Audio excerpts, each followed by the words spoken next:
வணக்கம், ஆடிட்டர் கிருஷ்ணன் பேசுகிறேன். இன்னைக்கு சிஏ இன்டரோட லாஸ்ட் எக்ஸாம் எஃப்எம்எஸ்எம். இதோட அப்பாடா அப்படின்னு பசங்க சொல்லுவாங்க, முடிஞ்சிரா அப்படின்ட்டு. ஸோ எப்படி எழுதியிருந்தாங்க பசங்க அப்படின்னு கேட்கும்போது, இந்த பேப்பர் வந்து ஈஸி தான், ஆனால் ரொம்ப ஈஸி கிடையாது.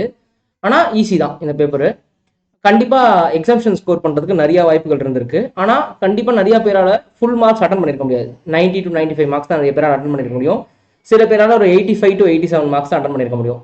இதுக்கு என்ன காரணம்னா, எஃப்எம்ல சில எம்சிக்யூல அவங்க உட்காந்துக்கிறதுக்கு வாய்ப்பு இருக்குது. ஆர் கொஞ்சம் ஏதாவது ஸ்லோவா எழுதியிருப்பாங்க, அதுதான் மெயின் ரீசன் அப்படின்னு.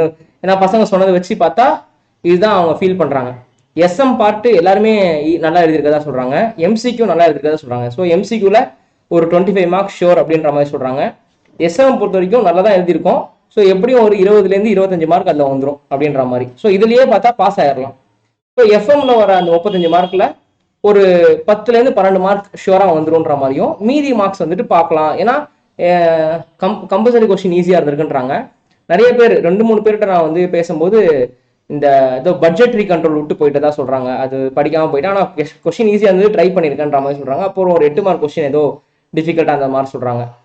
ஸோ ஓவராலாக வந்து பேப்பர் வந்து கண்டிப்பாக எக்ஸாம்ஷன் நல்லா படிச்சுட்டு போயிருந்து கொஞ்சம் ஸ்பீடாக இருந்தால் இந்த பேப்பரில் எக்ஸாம்ஷன் எடுக்கலாம். மற்றவங்களுக்கு கண்டிப்பாக பாஸ் ஆகிறதுக்கு நிறைய வாய்ப்புகள் இருக்குன்ற மாதிரி தான் சொல்றாங்க. ஸோ ஃபெயில் ஆகிற மாதிரிலாம் யாருமே சொல்ல, எல்லாருமே வந்து பாசிட்டிவாக தான் சொல்றாங்க. அண்ட் யாரெல்லாம் வந்துட்டு கிராஷ் கோர்ஸ் ஃபார் January 25 வேணும்னு நினைக்கிறீங்களோ எனக்கு வாட்ஸ்அப்பில் பண்ணுங்க. அதுக்கான ஃபீஸ் டீடைல்ஸு, மெட்டீரியல்ஸு, எப்படி டெஸ்ட் இருக்குன்றதெல்லாம் பார்ப்போம். ஸோ ஒரு குரூப் தான் எழுதினவங்க, செகண்ட் குரூப் சும்மா போய் அப்பீர் ஆனவங்களுக்கு அது ஹெல்ப்ஃபுல்லாக இருக்கும். ஆர் செகண்ட் குரூப் மட்டும் தான் நான் படிச்சுட்டு போய் எழுதிட்டு வந்தேன், ஃபர்ஸ்ட் குரூப் நான் படிக்கவே இல்லைன்றவங்களுக்கு அது யூஸ்ஃபுல்லாக இருக்கும்.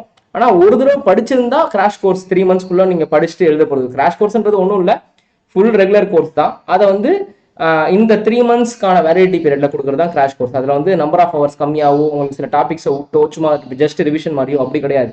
ஃபுல் கோர்ஸ் தான். It will be given at crash course price, அவ்வளோதான். ஸோ இதுதான் விஷயம். All the best. வணக்கம்.